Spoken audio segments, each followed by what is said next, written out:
My name's Chris, and with my partner Michelle, we've bought a T2 Baywindow Early Bay 1970 VW campervan. We bought it last August, July-August 2023. Do we have any campervanning experience before? No, not really. Certainly I've none at all.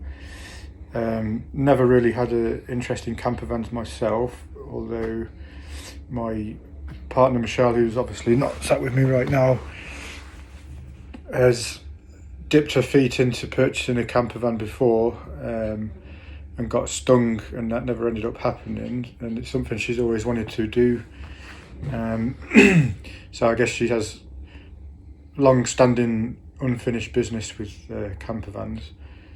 I've always liked the classics and the old VWs. I've never really considered buying a newer VW, and just to give a little bit of context behind the current one, I think initially Michelle was looking at one of the newer sort of T5 onwards, possibly campervans. Last summer she sort of started dabbling around on eBay and Facebook Marketplace and looking at them, and sort of caught the eye of a very ratty, old but very cool, rusty old campervan, this T2 which we bought. Initially it was on eBay as an auction. There was probably a couple of people bidding on it, but it never passed the reserve price. And Michelle sent a message saying, would you take, I think she offered like $3,500 for it, and there is no response, and obviously the seller was thinking a lot more than that. At the time we didn't really know the value of these sort of era campervans. Certainly I didn't.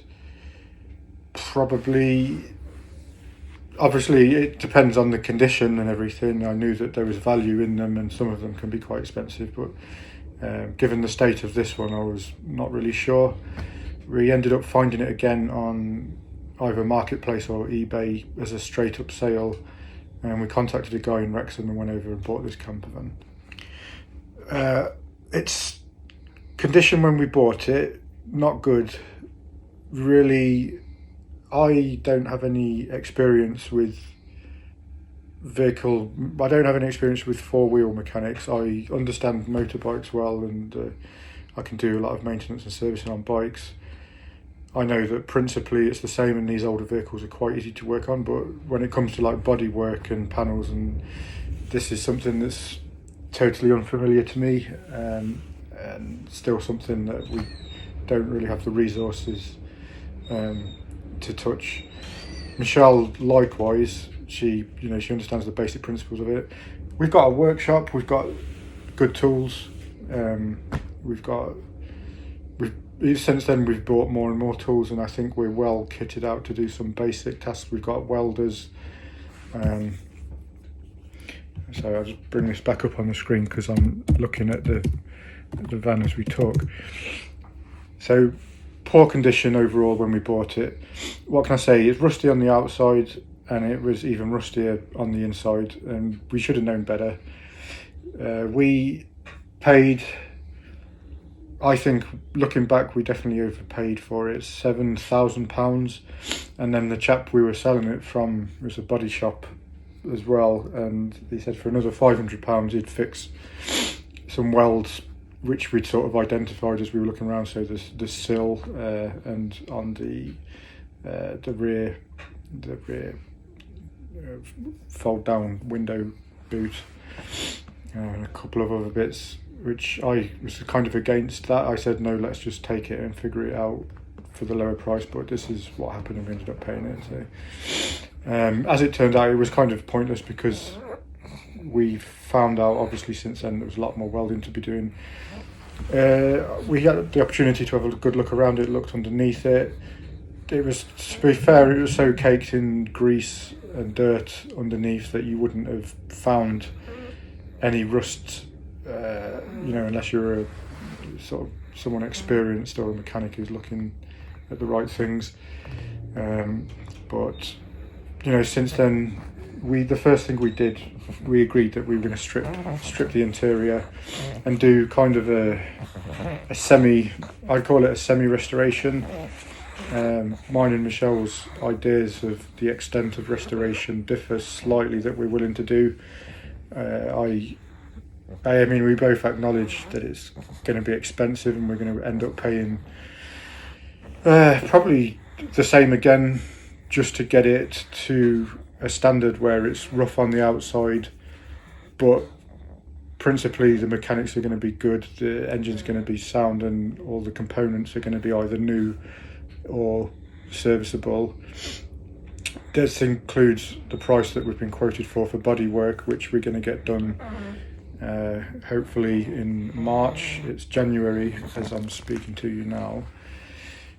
So getting back on track, the first thing we didn't touch the mechanics initially. My idea was always, let's get the engine out. But before we did that, we'd stripped the interior because it was old, it smelled, it's mouldy on the outside, it's mouldy on the inside. The reason it was mouldy on the inside became pretty clear when we found the rust. Well, the sills on the rear quarter panels of the windows, both sides, have essentially rotted to the point where even if it had good seals on it, which it didn't, it wouldn't have stopped water getting inside. Water's been entering through those and at the front for a long time, almost certainly, because you can see that it's rusted on the inner panels, on the door, not the door but the other side. The floor is going to be replaced. It was a lot of rotting on the floor. This was all hidden at the time by the interior. It's all behind where the sink unit is. And some attempts to weld it have been done before. There's various patches of weld. I think the fact that it's sort of been tinkered with and all these like half-assed weld jobs and fabrication jobs, and looks like it's been painted probably twice or three times, because it looks like it's been blue, yellow. Now it's like the uppermost colour is a green-grey with rust, and it's got this like funky graphic in the back window of like a Grim Reaper, which initially is just like, oh, that's so kitsch. But then when I followed Michelle home as she was driving, and just watching the van from behind, it really just works, and I don't think we can change that now. The front is just rusty as all hell. We've put a bit of like paint, that rust proofing paint on it, which is mainly for just sort of painting the bottom, and it's probably not going to do much, but I'm kind of glad that it washed off because I quite like the look of the front. Really don't feel the need to tinker with it. The electrics are knackered. There's no electrics whatsoever now because the loom, I don't know if there was even a proper loom. I mean, the wires come out and end in places they shouldn't. Nothing is really wired in. The fuse box was not attached, so it's literally got no electrics, and that's all come out now. I know Michelle's made a start on a new fuse box, but the whole thing needs to be properly rewired. We're probably going to attempt that ourselves, but first things first, we need to make it waterproof. All the seals had perished. They're kind of what's the word, petrified and all hard and cracked, so the seals have been removed and thrown away. The windows are all out, so now it's got no windows, no interior. We then took the engine out because why not? I guess the van wasn't going anywhere, and to our credit, I think we've done a pretty good job on refurbishing the engine. I'm just looking at a picture of it as we speak out of the van. It worked. I'm pretty sure it was running on 3 cylinders at most. The spark plugs were barely attached. One of them, I think, almost certainly wasn't. We've essentially removed every single ancillary component apart from the flywheel pulley. I would quite like to change that as well, but I can't get it off with the tools that I've got, so for now it's there. But what have we done? We've stripped it down to took all the ancillary parts off and the casings, took it back to the heads. We didn't replace the cylinder heads, we stopped at the pistons, gave the valves a good clean out, and the valve covers inside and out, done the valve clearances. We've got a new alternator to replace the dynamo, new fuel, the oil filler. We've got brand new distributor, brand new coil, took the oil air filter off, serviced the carburetor, so I got the carb service kit to replace all the seals and the jets and everything. Give that all clean up. That's brand spanking new clean. We've got like one of the tin hat air filters on top now. New wiring, new fuel hoses. What else? New pulley, new engine casing.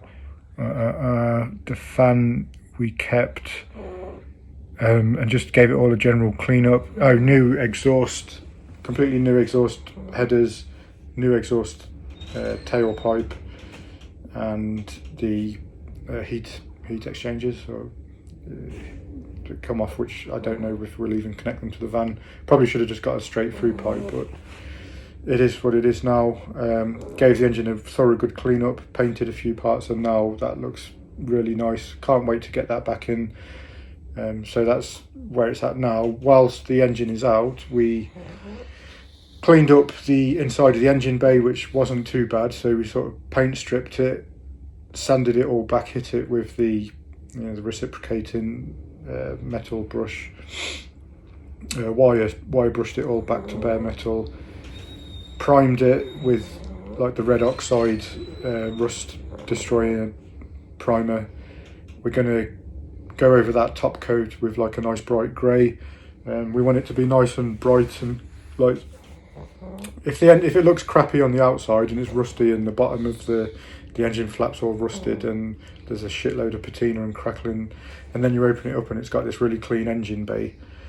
This is hopefully what's going to turn heads, and this is the look that we're aiming for. So nice clean engine in a nice clean engine bay. New battery tray, which we haven't welded in at the moment, it's just sat on top of where it needs to go.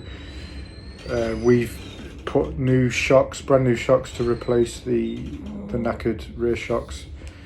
We are going to have to probably replace the brakes. The back-end plate is rusted to nothing. The brakes don't work. Not sure what is the reason, whether it just needs new pads or whether it's just going to be worth our efforts to replace them, and just we've already spent this much money, we might as well spend a bit more.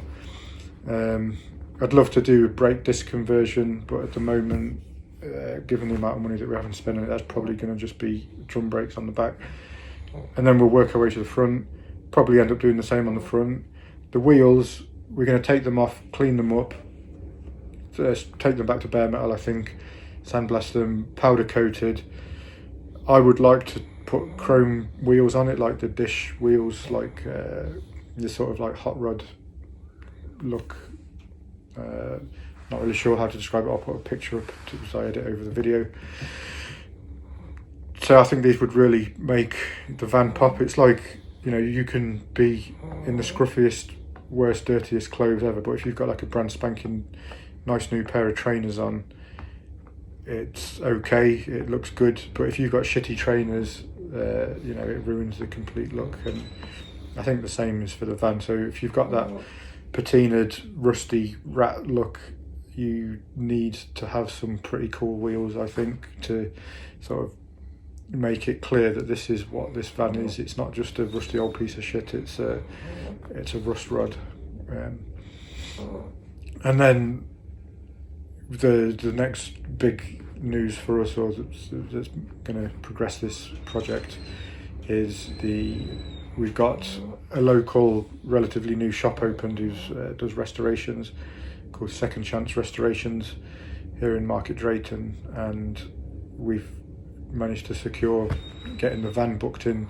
Hopefully it'll go in February. We're going to have the whole of the floor replaced. the panels, the rear wheel arch panel on the inside is going to be replaced. It's going to address any work that he finds once we remove the panels, other bits here and there that might need welding or patching up. The sills, front and back sills, like mainly the parts which are going to get replaced, and that's going to help waterproof the van.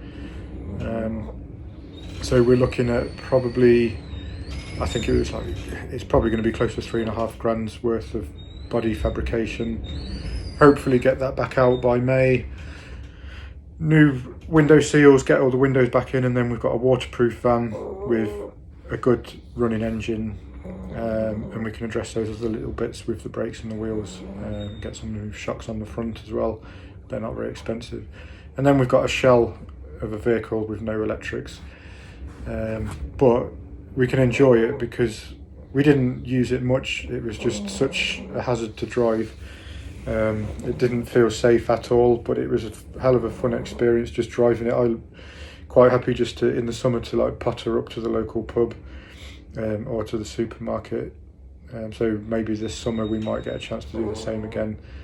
You can just about get away with it where we live without having electrics, but you know, hopefully by the end of the summer we'll have electrics as well, and then we just keep pushing. Then it will be quite exciting to get the interior, or at least then we can sit at it and then we can say, right, we're ready, we've got the fundamentals sorted, the van drives, it's weatherproof, it's safe, let's sit down and look at the interior and then figure out how we're going to start turning this into a van which we can enjoy using and sleeping in, and fulfilling the vision of like taking it to the beach with the dogs, you know, going to shows.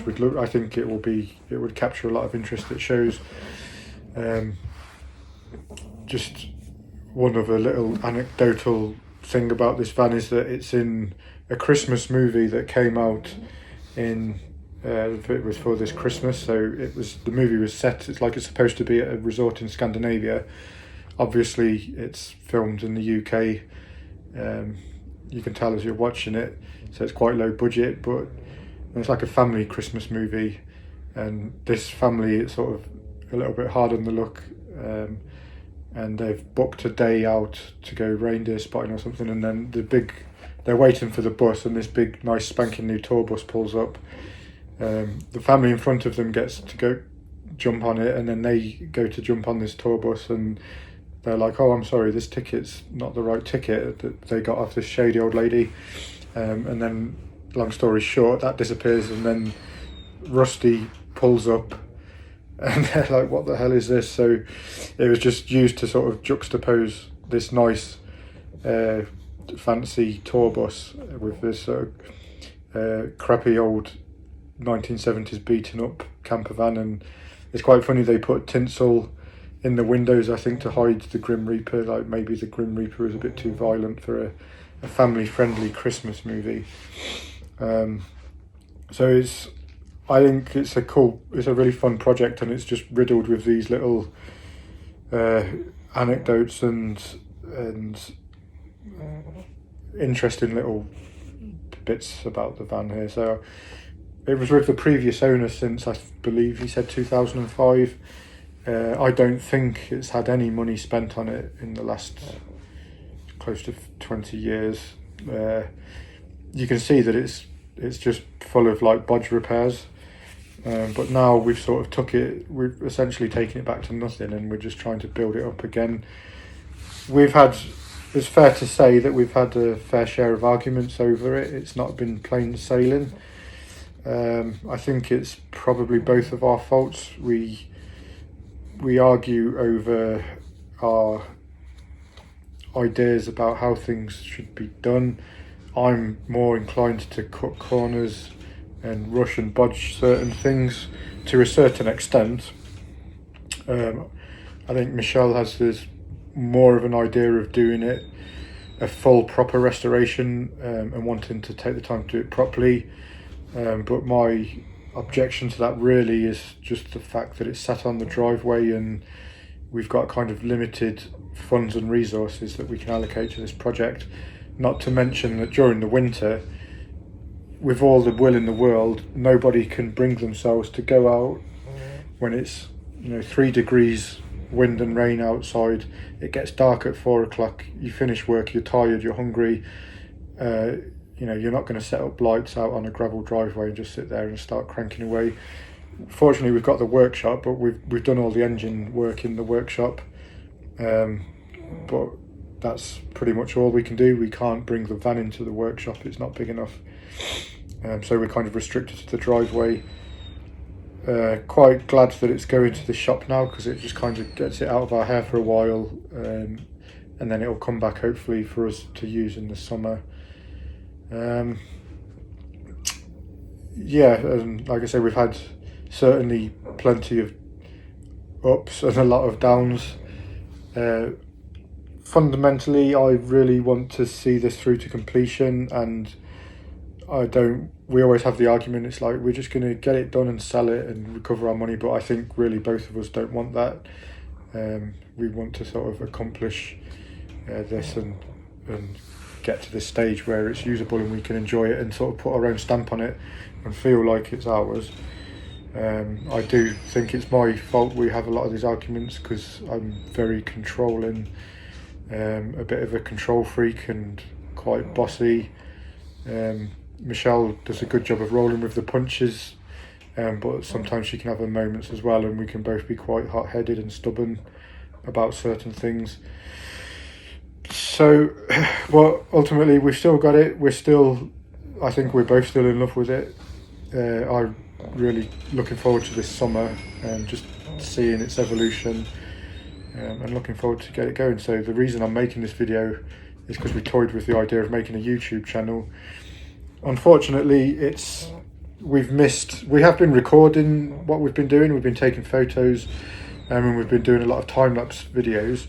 Michelle's been making an Instagram channel called Rusty the Ratwagon. So you can sort of find the progress on, mainly in the form of images and time-lapse videos of what we've done to date, without commentary. I think we will upload this video. Unfortunately, Michelle's not in it. I think the next time we sit down to do recording, I'm going to try and get Michelle to sit here with me, and then we can maybe have a bit of dialogue and a bit of discussion.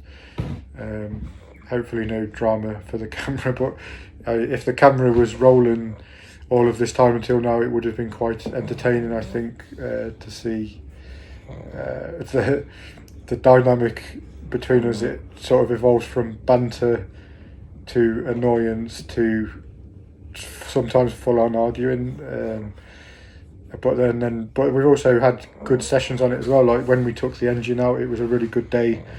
We sort of planned it, we had the manual, and it all went to plan. So I'm hoping that when it goes back in, we can film the engine going back in.